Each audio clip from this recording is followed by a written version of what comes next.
నాకు భాస్కర్ గారు relationship orange మేము కలిసి చేసాం. కానీ అప్పుడు ఎప్పుడు నేను ఆయనతో అంత టైం స్పెండ్ చేసే అవకాశం నాకు దొరకలేదు. 2-3 సార్లు తిట్టారు కూడా ఆరెంజ్ చేస్తున్నప్పుడు నన్ను ఆయన. బట్ ఐ ఫీల్ దట్ ఒక కథ చెప్పాలి, ఒక పాయింట్ చెప్పాలి, మనం ఎవ్రీ సింగిల్ డే మన లైఫ్లో ఫీల్ అయ్యే పాయింట్ చెప్పాలి, అది ఎంటర్టైనింగ్గా చెప్పాలి, ఒక పెద్ద సినిమా తీస్తూ చెప్పాలి.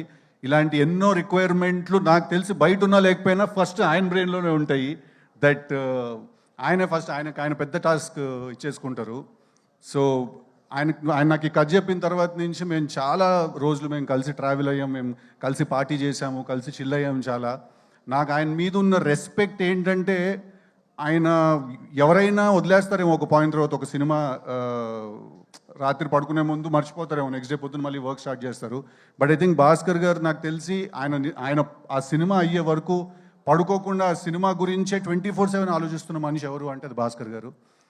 ఆయన ఈ సినిమా డైరెక్టర్ అని చెప్పట్లేదు, ఆయన గురించి హీరోగా నేను బాగా చెప్పాలి కాబట్టి చెప్పట్లేదు. ఇది జెన్యున్గా ఒక కన్సర్న్ కింద కూడా నేను చెప్తున్నాను. సార్ పడుకోండి సార్, రోజుకు 7-8 గంటలు పడుకోండి కాస్త, బికాస్ ఆయన లిటరలీ పడుకోకుండా పనిచేస్తారు. అందుకే ఇందాక రవణ అన్నాడు మీ అసిస్టెంట్ డైరెక్టర్లు అందరికి కూడా అదే టార్చర్ అని.